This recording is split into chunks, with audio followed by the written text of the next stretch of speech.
Buenas noches, doctora. Buenas noches. Buenas noches. Buenas noches, doctora. Buenas noches, ¿cómo están? ¿Qué tal? Entonces, Eiska, tú tienes el listado que te mandé, ¿cierto? De alumnos, ¿o no? En versión Excel. Sí, los tengo, lo he ordenado en orden alfabético. Sí, los tengo. Ah, ya, pásamelo si quieres por WhatsApp para que yo tome ahora. Ya. Entonces, esperamos hasta 2 minutitos más y empezamos por orden alfabético, ¿ya? Entonces, sí, pásame por WhatsApp Ya. y ya. Por favor. Ahí le paso, ahí le paso. Gracias, chicos. Sí, comenten a sus compañeros que llamo orden alfabético, que tienen que estar todos, ¿vale? 2 minutos. Si tienen grupo WhatsApp o lo que sea, adelante, avisen. Gracias.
Bien, buenas noches con todas y con todos.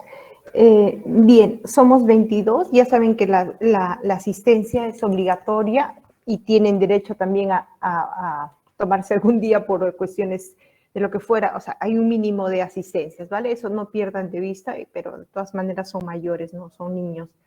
A los niños de 5º grado hay que decirles, oye, ¿no? Pero nosotros ya, claramente tenemos nuestras responsabilidades fijadas, ¿vale? Bien, entonces, y sobre todo para este curso, porque les digo que si en este curso, en otros cursos si faltan o dejan de estudiar, faltando un día para el examen, pueden estudiar y no pasa nada, aquí no.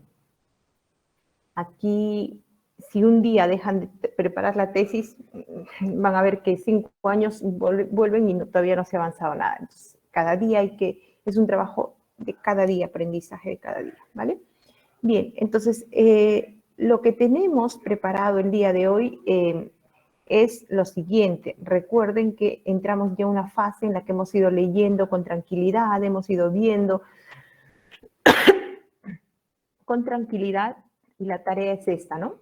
Analiza la lectura del tema al problema y esboza el problema de su investigación, el problema de investigación de su tesis, ¿vale? Entonces, el texto que nos guía un poco cómo hacer esta labor es el texto del profesor Escudero, ¿no? Sobre la base de la lectura, analiza además 2 tesis respondiendo a las siguientes preguntas. Entonces, ¿cuál es la idea de esto? Por un lado, un pequeño marco teórico. Ustedes leen este marco teórico, pero parece que no es suficiente con el marco teórico. Eso lo miran en 2 tesis y con estos 2 elementos ya ustedes pueden tener más o menos un panorama para poder elaborar cuál es el problema de investigación de su tesis, ¿vale? Entonces, las 2 tesis que analizan es esta, ¿no? Es sobre la base de estas preguntas. Revisan la tesis y dicen cuál es el tema de investigación de la tesis, cuál es la pregunta de investigación de la tesis, cuál es la hipótesis planteada por el autor-autora, qué método de investigación eligió el autor-autora y cuál es su opinión sobre la estructura de la tesis. Si ustedes se dan cuenta, estas preguntas tienen por objeto que empecemos a mirar aquello que nosotros pretendemos hacer. O sea, el resultado son 4 cursos de investigación.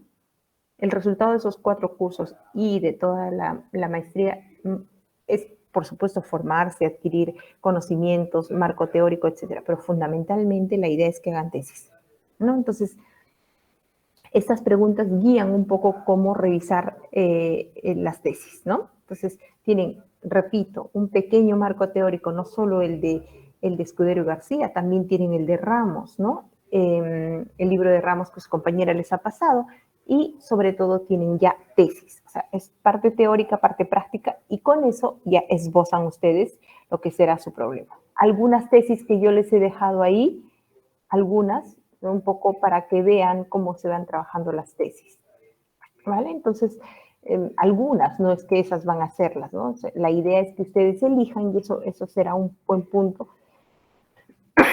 El conocimiento es demasiado amplio. Entonces, ¿qué es lo que se busca?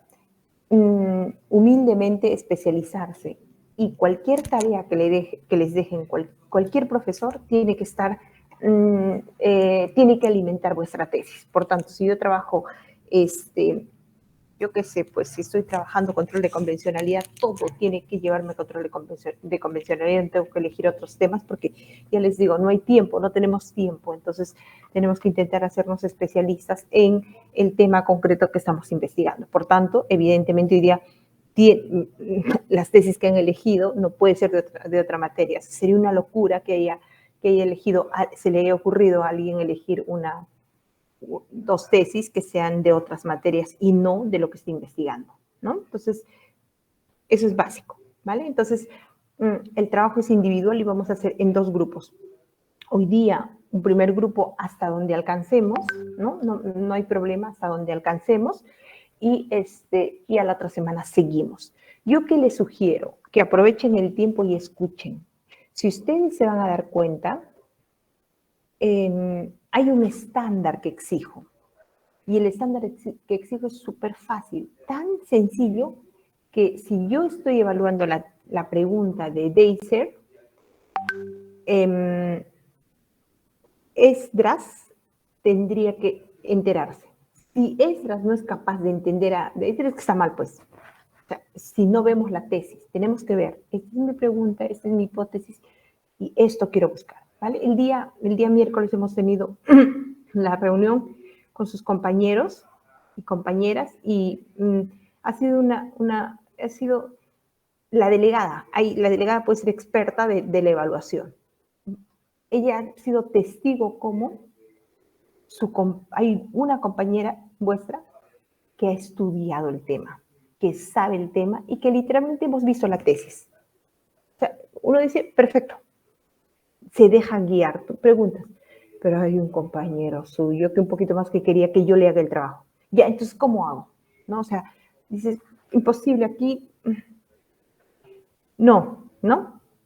Y otra compañera suya nuevamente, que me ha traído las resoluciones, que, o sea, ¿cómo sale la tesis? Estudiando, chicos. Lo único que tenemos que hacer es estudiar. Entonces, no pretendan que yo les haga el tema, el problema. No, eso no es que simplemente es imposible. Es como que ustedes vayan a una agencia de viajes y le digan, ¿dónde puedo viajar? Si yo soy una persona irresponsable, les diré, viaja a tal sitio, dependiendo qué quiero ganar. Y su profesor aquí lo único que quiere es que desarrollen su trabajo, ¿no? Entonces no tiene sentido, ¿no? Yo puedo hacer su trabajo. Ustedes tienen, esa es vuestra chamba. Este es vuestro trabajo. Y ya les digo, de las 5 o 6 personas que hemos trabajado el miércoles, 2 maravillosas. Maravillosas las chicas, pero maravillosas. No porque sea mujer, o sea, yo qué sé, pero las 2 coincidentemente su delegada es testigo. Magnífico.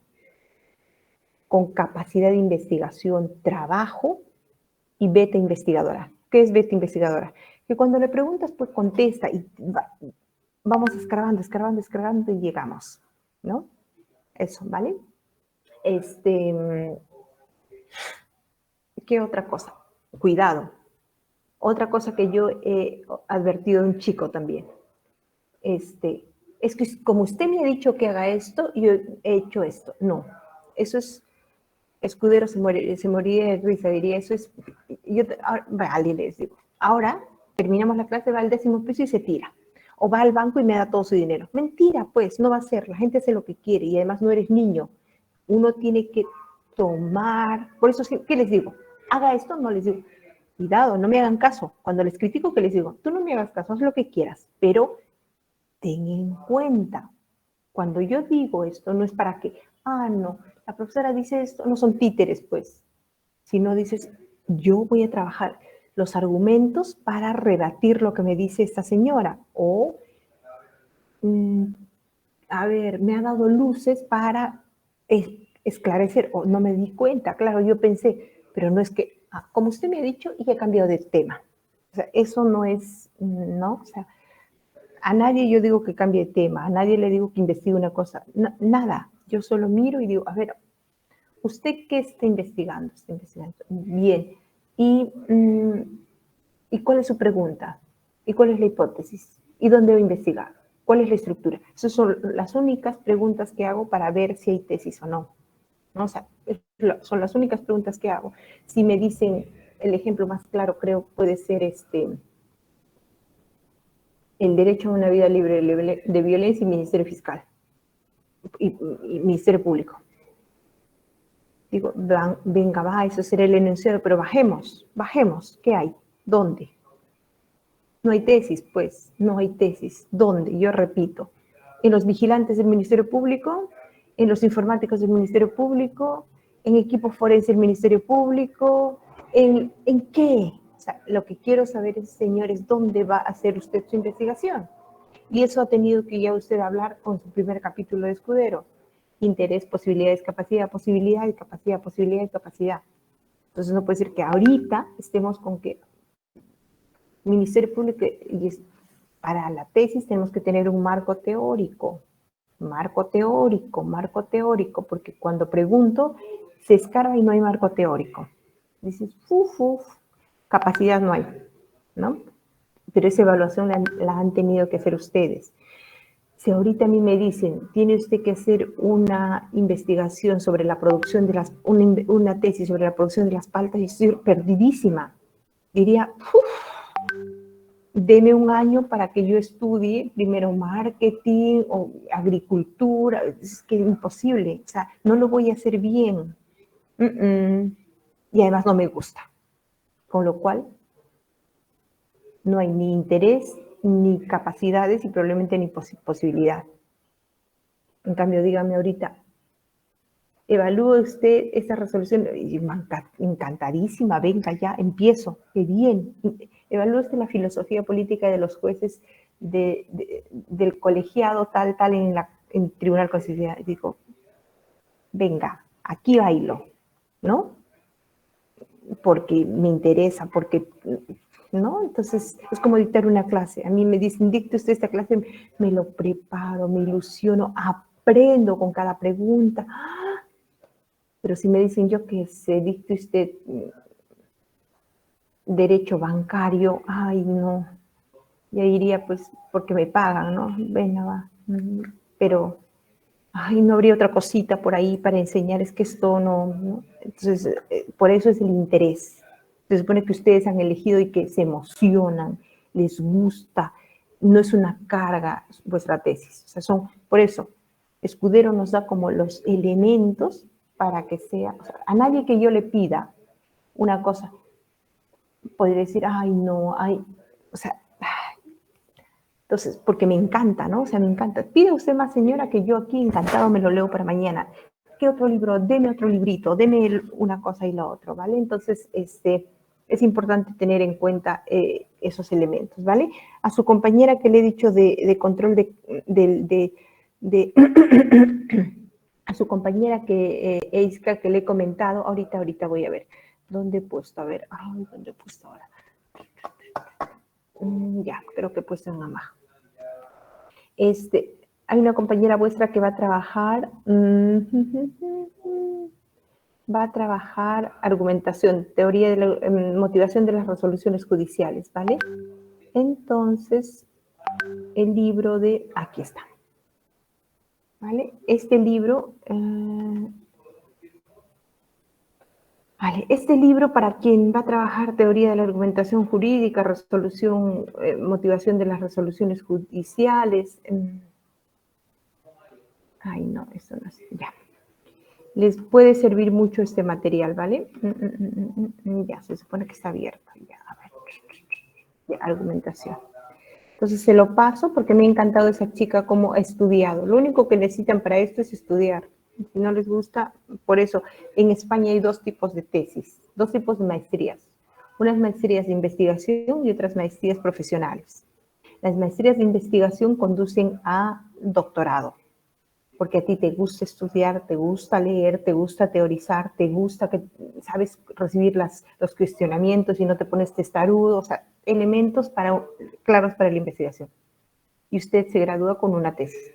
Pero los otros, que necesitamos también gente que no les gusta, no les interesa ser doctores, no les gusta la docencia, tampoco les gusta tanto teorizar, lo que les gusta es práctico.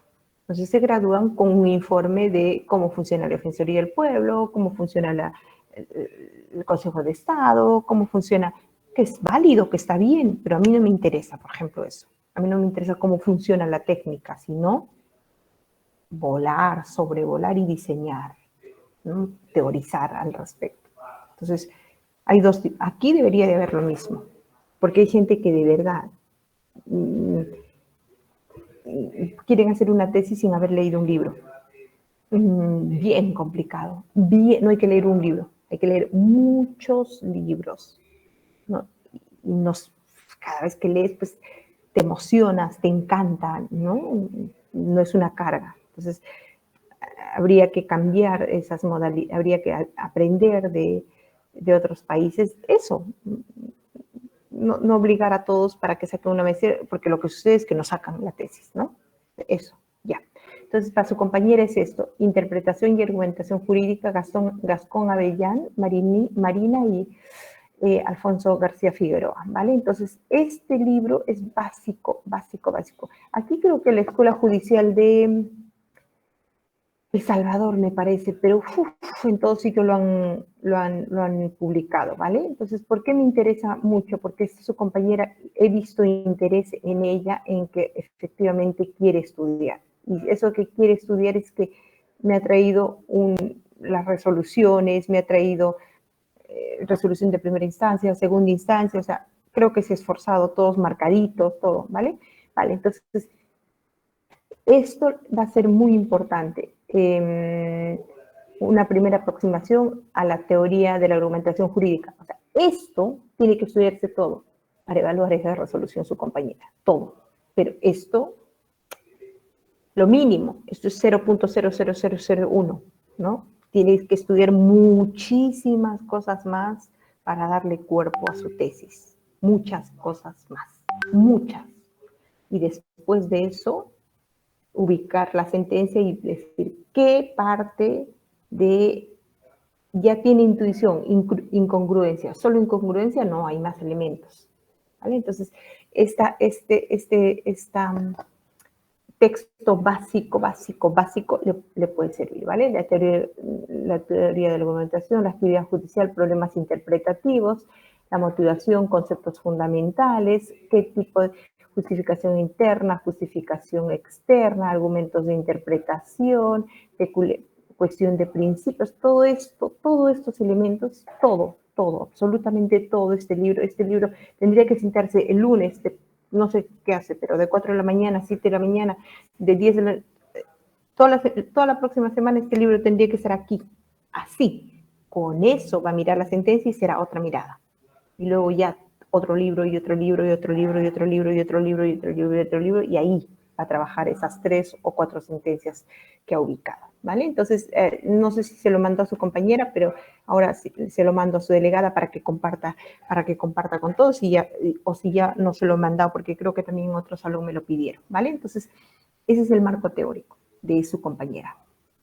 Ese es el pequeño marco teórico, 0.0. Ese libro, luego ha sido más ampliamente trabajado, pero que están ya los pesos pesados de la teoría de la argumentación jurídica, ¿no? Alfonso García Figueroa, Marina Gascón, Gema Marcilla y Luis Prieto Sanchís. Luis Prieto Sanchís, casi maestro de todos, y Alfonso García Figueroa, ¿no? O sea, el otro día justo Francisco Javier Díaz Reborio decía, con las 2 filósofas del derecho más importantes, se refería a Marina Gascón y a Gema Marcilla. Gema Marcilla me dirigió una de las tesis de maestría magnífica, ¿no? Exigente a morir, pero magnífica. Entonces, ese librito ha sido ampliado en y es maravilloso. O sea, lo que te pasa es cuando lees ese libro es que odias todo. O sea, quiero decir, ay, te llaman del trabajo, tienes que salir a comprar el pan, tienes que, lo que sea, dices, qué horrible, quiero solo leer este libro, porque es maravilloso, simplemente, ¿no? Porque son temas que te gustan, y así es una tesis, te encierras, ¿no? Si ustedes van a España, como los que hacen tesis, nos metemos a un sótano y ahí estamos hasta 4, 5, 3 de la mañana, 2 de la mañana, ¿no? Vas, corres, duermes lo más poquito posible y vuelves y sigues encerrado, ¿no? Pero porque te gusta, nadie te obliga a hacer eso, te gusta, te encanta. Entonces, es así, ¿no? Entonces, no pido eso, pero por lo menos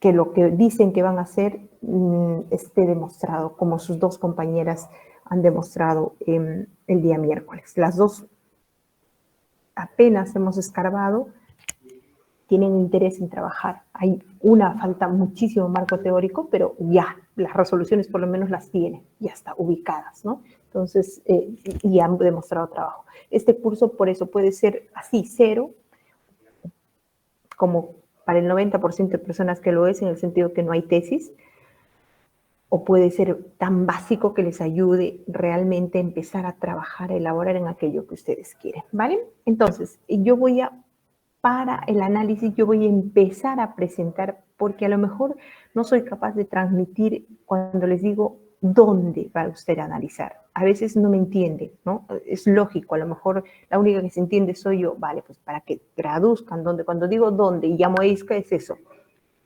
Usted que va a estudiar estereotipos de género en la toma de declaración de las víctimas de violencia sexual. Ya está, ahí está la tesis, está delimitada. No me dice estereotipos de género en el Ministerio Público. ¿Dónde? El Ministerio Público, que yo sepa, es, ¿no? Entonces, me refiero, cuando les digo dónde, les digo, ¿dónde va a estudiar usted? ¿Dónde? Sentencias del Tribunal Constitucional, sentencias de la Corte Interamericana, resoluciones del Tribunal Fiscal, sentencias del Poder Judicial, diario de debates del Congreso Constituyente no sé qué, ¿dónde, señor, dónde? Si no tiene ese dónde, bien complicado, bien complicado, bien complicado, ¿no? Entonces, luego diré, checking, a ver, si, ¿no? Vamos tejiendo, la tesis se va tejiendo, se va trabajando, y se va... Lo ideal sería que ustedes en 2 años o 3 años estudien el marco teórico y luego después recién digan dónde van. Pero eso no puede ser. O sea, tenemos que ir paralelamente. Marco teórico y estudio de las resoluciones o lo que van a hacer la tesis. Marco teórico, porque lo ideal es tener ese marco teórico y a la luz de ese marco teórico aterrizar al análisis. No podemos, no podemos. Por eso paralelamente va, ¿vale? Entonces, para explicarles cuando digo que les voy a presentar una tesis de España. Ustedes tienen que tener una cosa clarita, clarita, por favor. Y lo repito y me van a escuchar muchas veces. Por más de que tenga San Marcos una directiva, si ustedes revisan 10 tesis de San Marcos, van a encontrar en efecto estándares concretos, pero no todas las tesis son iguales. No pueden ser iguales por el tema, por el enfoque, por el método, por lo que quiere la persona. No hay dos tesis, sino es plagio, seguro. Si EISCA ahorita tiene un tema concreto, 2 sentencias, incluso un marco teórico el mismo, y yo tengo esos 2 sentencias y el mismo marco teórico, las miradas son diferentes. Son diferentes por sus intereses, por cómo hemos leído, qué hemos leído. Por más de que tengamos 2 textos concretos, esos textos van a ser interpretados de diferente manera y yo no vamos a mirar jamás lo mismo. No, no, no. Entonces, esa es una tesis. A lo mejor su introducción de ella va a ser de 8 páginas y la mía va a ser página y media. A lo mejor la mía va a intentar que en la introducción haya risa y lágrimas, porque así me han enseñado a escribir, ¿no? O sea, una de mis profesoras, Amelia Valcárcel, decía que en un texto tiene que ver, si quieres demostrar esto que demostraban los grandes, obras de teatro, películas, series, libros. Tiene que deslucirse conocimiento, te dicen. Tienes que empezar a escribir y que te rías y llores a su vez. Toda esa delicia tiene que estar en 2 páginas, ¿no? Entonces uno se esfuerza para eso. Y otros te dicen, no, tiene que ser fría, no sé qué, depende. Entonces, no es que ahí, así es para siempre, no. Es la riqueza, es la libertad, ¿no? Hay estándares, claro. Ella y yo tenemos que ser cita APA. Sí, ella y yo no podemos robarnos las ideas y poner toda una página sin cita. No, tenemos que citar, ¿no? ¿Qué más? Ella y yo supongo que tenemos que cumplir con lo que dice la directiva, pero la directiva no dice 4 líneas, ni dice 8 páginas. Dice que contenga esto, ¿vale? Entonces, no hay, por más de que un director de tesis, un mismo tema, mismo marco teórico, mismas sentencias, no puede ser el análisis igual. Imposible, imposible, imposible. Porque esta persona tiene otros objetivos, ¿no? Es de otro país, tiene otra, ¿no? Entonces, así que si hay 2 temas que se cruzan en el aula, tampoco se preocupa, ¿vale? Entonces, estándares. Y eso en líneas generales, eso en líneas internas, ahora externas. No es lo mismo leer una tesis en San Marcos que en San Martín, que en Católica, que en Bolonia, que en París o que en Madrid. Cada unidad de posgrado tiene su directiva e imprime su peculiaridad. Todas tienen un estándar, por supuesto. Para ninguna es válido plagiar, robarse ideas.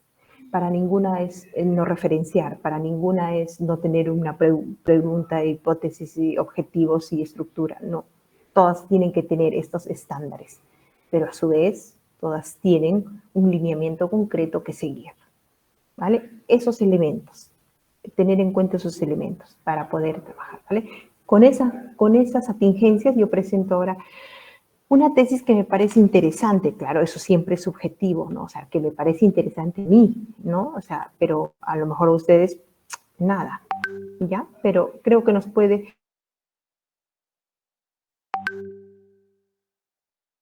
Dice si se ve, ¿vale? Porque si no lo abro antes, creo que no se ve.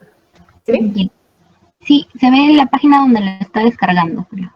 Ah, pero no se ve la tesis, ¿no? No, no, no. Ah, ya. Entonces ese es el problema. Ya, ahora yo ya la tengo abierta la tesis, entonces voy a volver a presentar. Ya, aquí está. Aquí está.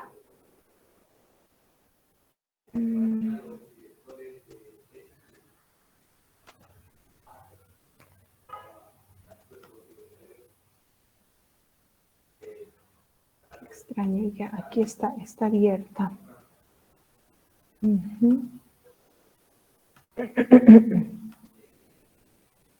A ver si aquí, ya, aquí creo.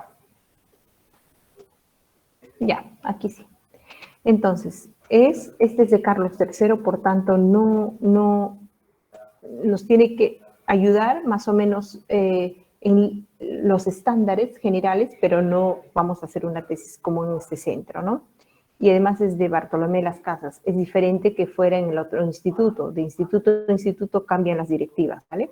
Y esto es una maestría de Derechos Humanos, ¿no? Estudios avanzados en Derechos Humanos. La óptica es diferente, por supuesto, ¿vale? Pero nos sirve porque es un tema que sí trabajamos también en la maestría. La tesis es, miren, el control de convencionalidad de la función legislativa a la luz de la jurisprudencia de la Corte Interamericana de Derechos Humanos, ¿vale?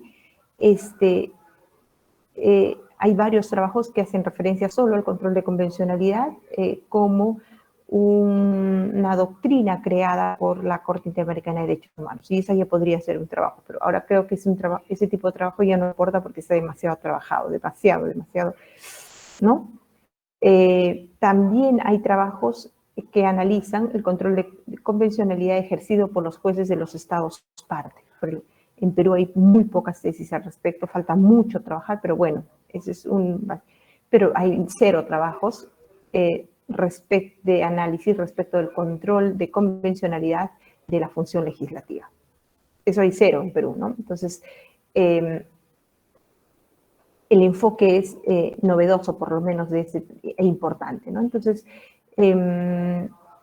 vamos ahora a la estructura, ¿vale? Que la estructura está estructurado en dos partes, ¿vale? La primera parte es el Sistema Interamericano de Protección de Derechos Humanos y el control de convencionalidad. Entonces, aquí, cómo esta doctrina surge en el sistema interamericano, y aquí, en el sistema interamericano, el control de convencionalidad. A ver, vamos a ver. El sistema interamericano de protección y el control de convencionalidad, ¿vale? O sea, aquí el enfoque es del sistema y de la Corte. Y aquí, miren cómo cambia el control en el sistema, la doctrina creada y la segunda parte. Control de convencionalidad de la función legislativa como instrumento para garantizar los derechos y libertades. Esta es, cuando les digo dónde, todo esto, nada está inventando el chico. Ya, todo esto está trabajado, todo esto hay material, esto es como va aprendiendo, ¿no?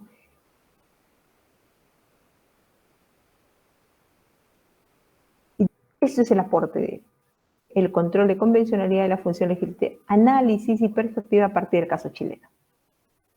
¿Dónde? Aquí, señora. Aquí, porque ese es mi aporte. ¿Vale? Y creo que en la introducción es la introducción es muy bonita y muy clara. Dice, miren, en mi calidad de investigador de la Biblioteca del Congreso Nacional de Chile, y nos dijo todo. O sea, si yo fuera jurado, digo, genial, planteado de maravilla, ¿no?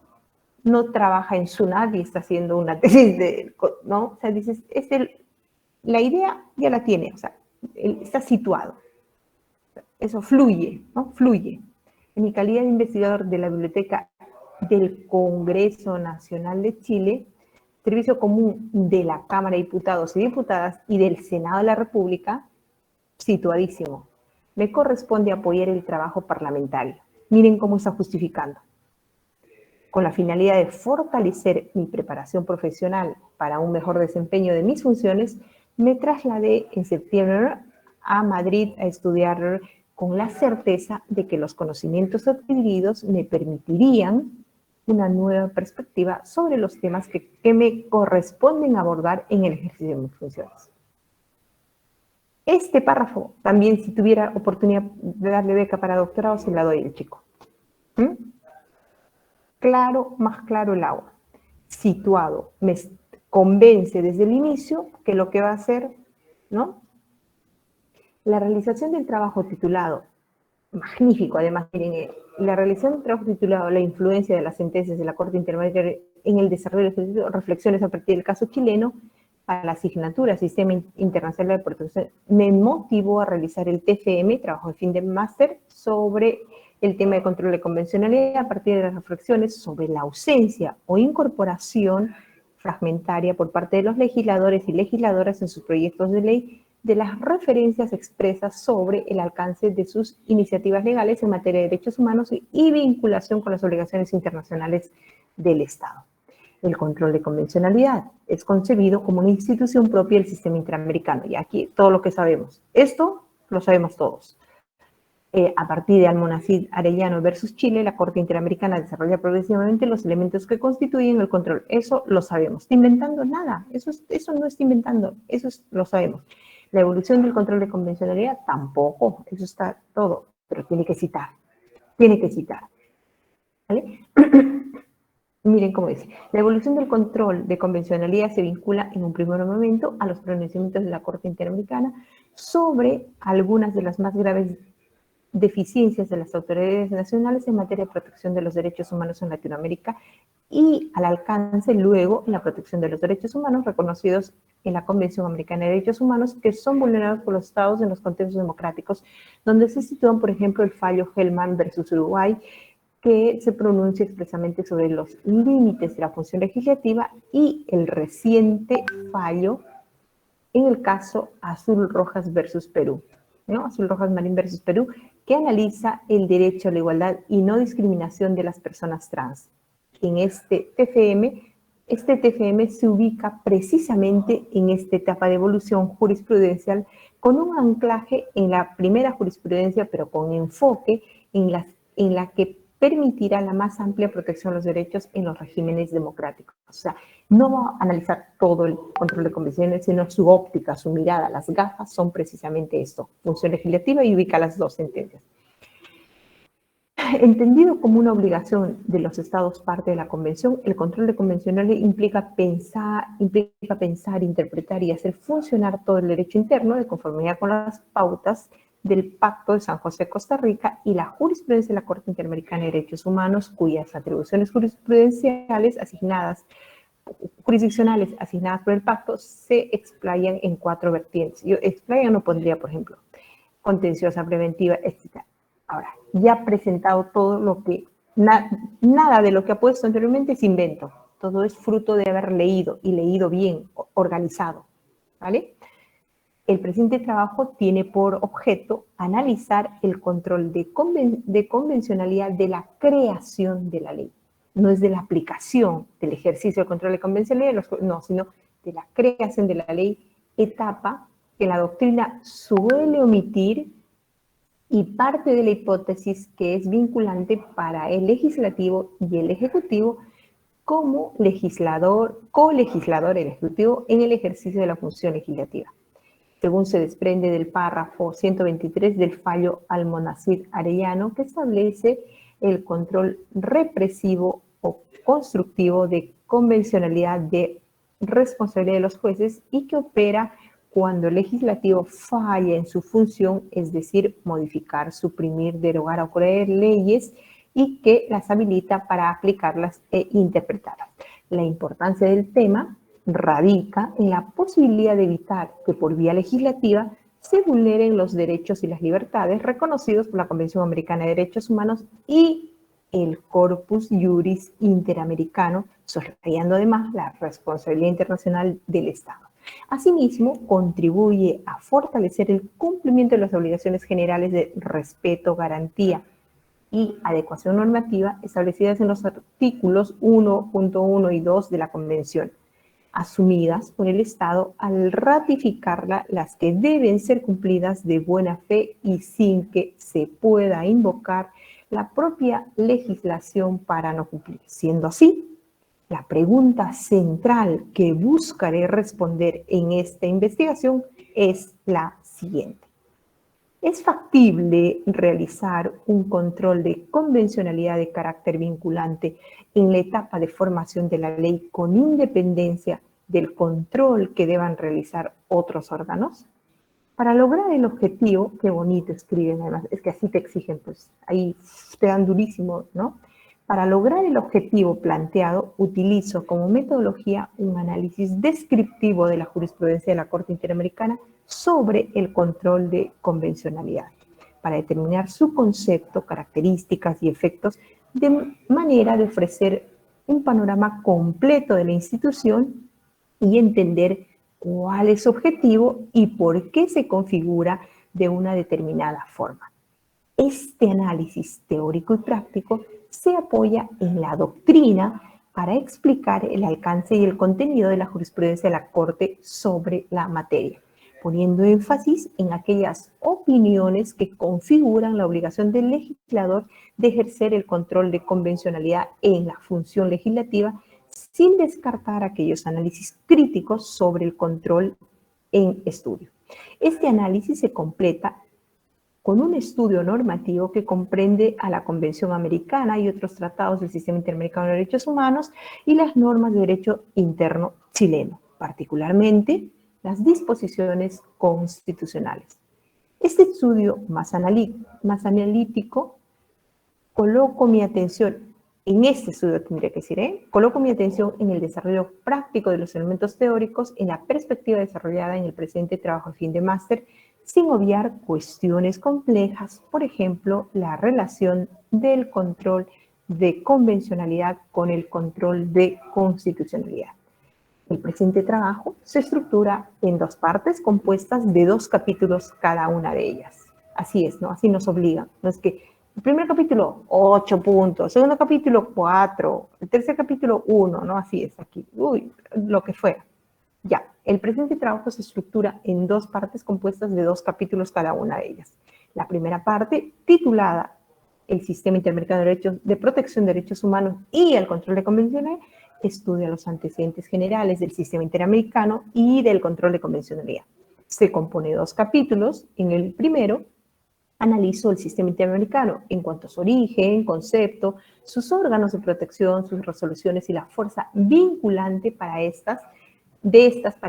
para los estados parte de la Convención Americana de Derechos Humanos. Asimismo, examino las obligaciones generales de respeto, garantía y adecuación legislativa establecidas en el Pacto de San José.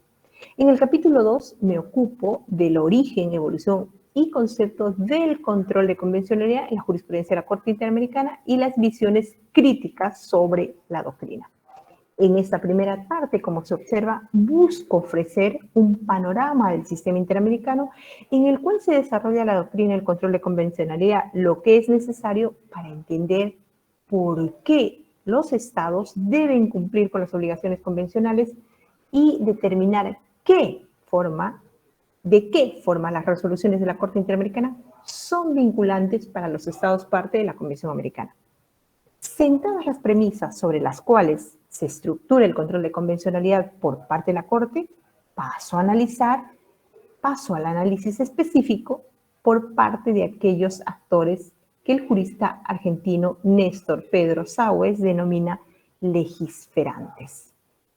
En la segunda parte de este trabajo de fin de máster, que lleva por título Control de convencionalidad de la función legislativa como instrumento para garantizar los derechos y libertades reconocidos en la Convención Americana sobre Derechos Humanos, me sitúo en el control de convencionalidad de la función legislativa y analizo su posible ejercicio en el caso chileno, como instrumento útil para garantizar y promover el respeto a los derechos humanos desde el ámbito legislativo. Al igual que la primera parte, magnífico, esta introducción es mano de su tutora, pues. Al igual que la primera parte, se estructura en 2 capítulos, numerados 3 y 4. En el primero de ellos, estudio el rol del legislador frente al control de convencionalidad, su obligatoriedad, el rol de la jurisprudencia, los parámetros para su ejercicio y el control de convencionalidad como parte del cumplimiento de un fallo de la Corte Interamericana. El segundo capítulo de esta parte concretiza el caso chileno. En el caso chileno, el control de convencionalidad de la función legislativa, indagando en la estructura institucional y la regulación jurídica, constitucional y legal reglamentaria, la posibilidad de asumirlo como parte del proceso de formación de la ley, con miras a que el Estado chileno, desde la función legislativa, cumpla con sus obligaciones en materia de derechos humanos. Finaliza el TFM, finaliza este trabajo de fin de máster con un acápite destinado a las conclusiones y recomendaciones en que se consigan el aprendizaje obtenido, en que se consignan debe ser ¿no?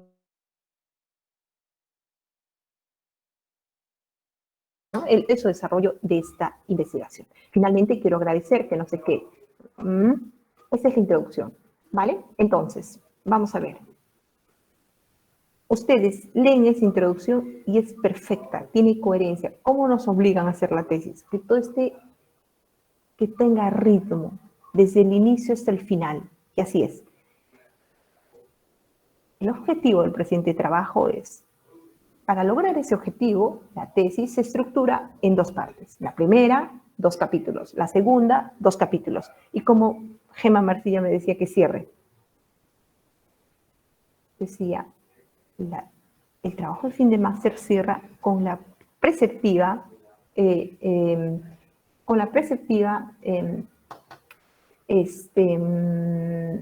que a Capite no le gusta, ¿no?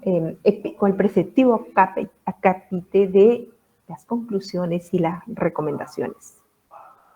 Y naturalmente no deja de estar presente la bibliografía, o sea, todas esas palabras preciosas que te las tejen, o que Preto Sánchez como te dice que se tiene que escribir, ¿no? Y es mano, pues. Pero ¿ustedes creen que esto ha sido una primera revisada? La introducción se escribe el último. Y hay 500 revisadas antes.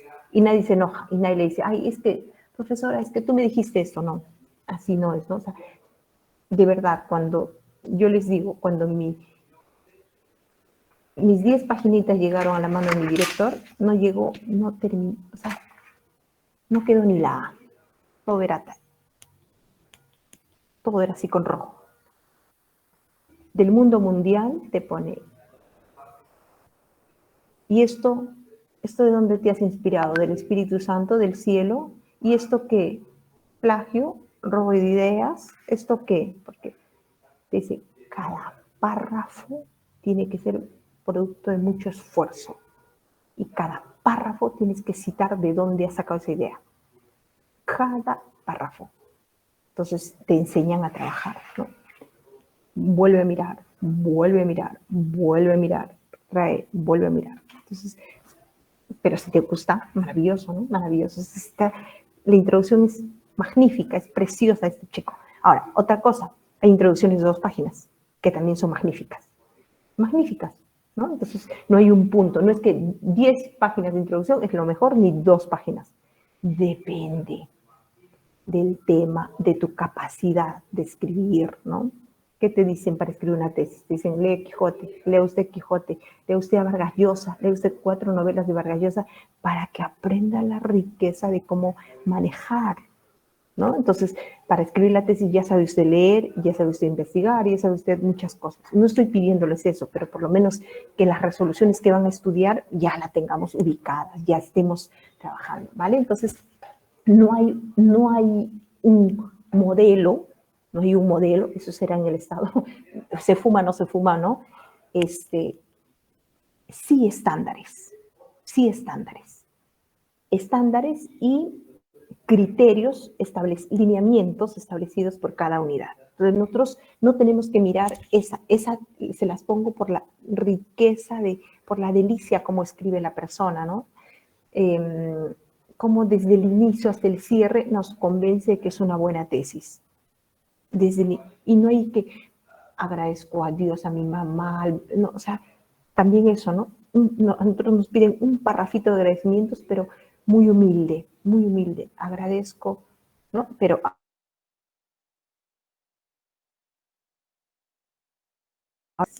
¿no? Entonces, humildad también, humildad, prudencia, elegancia al escribir, ¿no? Humildad, prudencia, elegancia.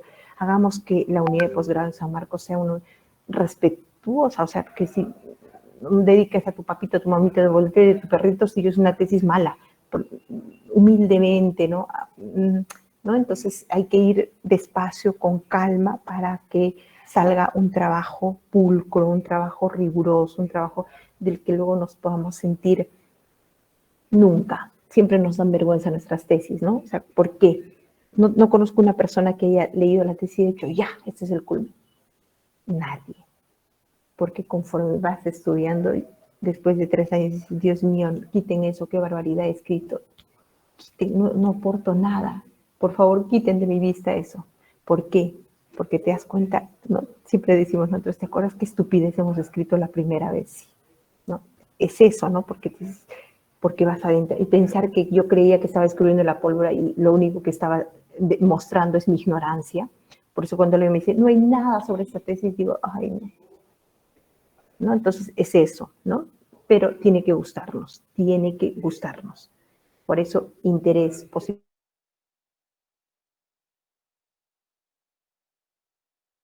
de capaz, es algo que nos miramos al espejo, ¿no? Es algo que nos miramos al espejo y que cada vez que encontramos algo en nuestro tema nos ilusiona, nos quiero más, me satisface, ¿no? Y por eso no hay muchas tesis, porque claro, no gusta teorizar, ¿no? Pero aquí necesitamos un marco teórico. Toda la primera parte, ustedes han visto, marco teórico. Toda la primera parte. Todas las tesis tienen que tener marco teórico, ¿no? Si yo digo derecho de las mujeres a una vida libre de violencia, hay un marco teórico fuertísimo ahí, fuerte, ¿vale? Entonces, bien, yo creo que con esos lineamientos he revisado hoy día la tesis de Carlos III, pero también a la próxima semana yo revisaré un poco la tesis de su compañera, Luciana Vega, sí, Luciana Vega, que se ha leído este jueves, pero es otra mujer en el sentido, que fue mi alumna, ¿no? Igual, era de esperarse una buena tesis como lo ha hecho, humilde, como toda una buena investigadora, una esponjita para recibir todo y lo que le digas ¿no? Estudia, se ha esforzado mucho, creo que 230 páginas de tesis, ¿no? Y con una humildad, o sea, es, es humildad que solo los que aman el conocimiento por el conocimiento pueden tener, ¿no? Entonces era lógico que sea una buena tesis. A la otra semana, yo presento la tesis y lo analizamos, ¿vale? Porque es de San Marcos. No lo he querido analizar aquí porque hoy día quisiera analizar antes una tesis pequeñita, porque creo que 90, 100, 120 páginas está bien. El de ella es 230 páginas y estudia el Tribunal Europeo de Derechos Humanos y la Corte Interamericana de Derechos Humanos, y además un marco. Lo que pasa es que ella es, además de abogada, ha estudiado ciencia política, ¿no? Entonces, claro, ahí, como dice su tutor, se une esas dos betas y si se quiere, utiliza varios elementos que creo que hay que mirarlos por encima, en el sentido de que no siempre todos tienen aquí 2 carreras, ¿no? O como Gargarera, sociología y derecho, y luego filosofía política, filosofía del derecho, ¿no? Pues no. Entonces, con calma, creo que hay tesis que tienen bien enfocado la pregunta, y que requieres únicamente los elementos que te dan la carrera profesional de derecho o el grado ¿vale? Entonces yo creo que por eso es que todavía lo pienso si voy a poner esa tesis, ¿vale? Bien, entonces, o por lo menos la primera parte sí nos puede servir. Ya, entonces empezamos, Eiska, por favor. Yo llamo, por favor, los elementos son... no vale que me digan, como tú me dijiste, cambié. Entonces, a quien me diga eso, le voy a decir, bueno, pues después terminamos y vamos a tu cuenta.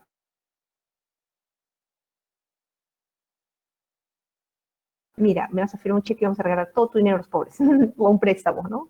No, cada cual es independiente, tiene que defender su tesis, ¿no? A nosotros lo primero que nos enseñan en Madrid es decir, si esta tesis es buena, miren, cuando nosotros tenemos que hacer el ejercicio, paso a presentar esta tesis con una tingencia, ¿no? Cualquier error es atribuible a mí. Y si algo de bueno tiene, se debe a mi tutor o mi tutora. Eso es. No es que, ay, no, es que me dijo la tutora o me dijo la profesora. Eso no existe porque ustedes, nadie le dice acá esto, sino se sugiere, se plantea, se pregunta. ¿Vale? Esas son las reglas casi de la academia, ¿no? O sea, esas son las reglas. Los errores son míos. Si encontramos algo bueno, es mano de mi tutor o mi tutora. Así son las reglas. ¿Vale? Esas son las reglas. No es que, porque en el grupo de los chicos, es que como usted me dijo, ahora he cambiado. Ya, a mí le dije que lea y también le dije que escuche. Usted escuchó lo que quiere escuchar, ¿no? Entonces, y además yo siempre digo, ustedes hagan lo que quieran en el buen sentido. Siempre les digo, mire, cuando voy a decir algo, que usted haga lo que quiera, pero yo creo que esto, siempre además para que se rían, ¿vale? Entonces, esos son como las reglas de juego, por favor, chicos y chicas, señores y señoras, jóvenes y tal. Vamos a ver, entonces empezamos. Se supone que aquí tengo por orden alfabético, ¿vale? Madrid Barrientos. Rosa, adelante, por favor. Doctora, buenas noches. Hola, Rosa, buenas noches, adelante. Espero que me haga disfrutar con su tesis, ¿eh? Y es que hay algunas que uno agradece y sale aprendiendo y es una maravilla. O sea, dice, ah, qué bonito. Y hay algunas que cuando dicen, ay, es que usted me dijo que, ay, no. Dice, también yo le dije que leyera. Ya, vamos.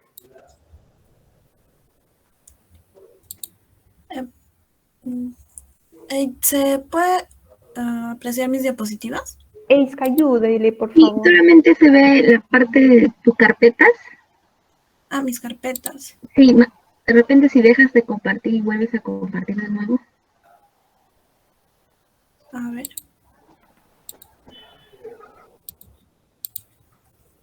Ya, ahora sí. Doctora, buenas noches. Compañeras, buenas noches. Buenas En noches. esta oportunidad voy a desarrollar la cuarta tarea.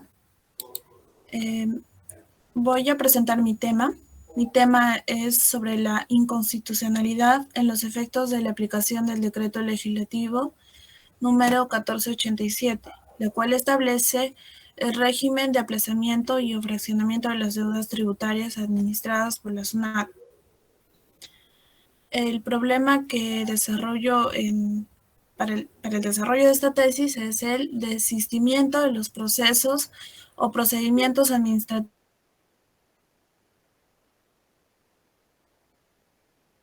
en seguimiento del decreto legislativo número 1487. Bueno, en la tarea estaba a desarrollar dos tesis, la cual voy a desarrollar esta. La primera es sobre el tema, es sobre el análisis de la constitucionalidad del sistema del pago de obligaciones tributarias a partir de la reserva de ley. Esta tesis fue presentada en la Pontificia Universidad Católica del Perú en el año 2020 para optar el grado de magíster de Derecho Tributario. La pregunta de investigación de este tema es el artículo 13 del Decreto Legislativo 940, referente al sistema de pago de obligaciones tributarias, que otorga una amplia facultad discrecional a favor de la SUNAT para establecer, vía resoluciones de superintendencia,